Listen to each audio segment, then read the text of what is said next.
Hello मेरो Facebook family, तपाईँ सबै हुनुहुन्छ होला है। आज चाहिँ हामी एडभेन्चर बाटो जाँदैछौँ। हामी चाहिँ ब्राइडको लागि रेडी गर्नु लागि हो। सो ब्राइडको घर पुगेर चाहिँ हामीले छिटो गरेर ब्राइडलाई चाहिँ रेडी गर्नु थाल्यौँ। म कसैले मेकअप कसैले हेयर गरेर चाहिँ ब्राइडलाई रेडी गरेर चाहिँ त्यो चाहिँ हाम्रो ट्रेडिसनल मेकअप हो। मेकअप लुक चाहिँ एकदमै दामी आएको छ हो। त्यो बहिनीलाई पनि एकदमै राम्रो देखेको छ। सो यो चाहिँ हाम्रो ट्रेडिसनल मेकअप हो। हेर्नु सक्नुहुन्छ कति राम्रो देखेको छ उहाँलाई है चौलीको ड्रेसमा।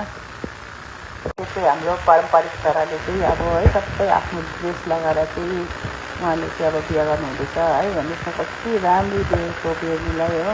सो हामीले रेडी गरिसकेको थियो। दुई तिनवटा फोटो चाहिँ फटाफट यसो बहिनी र भाइको पनि फोटो लियौँ। त्यसपछि चाहिँ हामी बेली अब गाडीतर्फ लाग्दै थियो। त्यतिखेर हामीले हतार एउटा फेरि हिँड्दै गरेको फोटो पनि लिइहाल्यौँ है हामीले।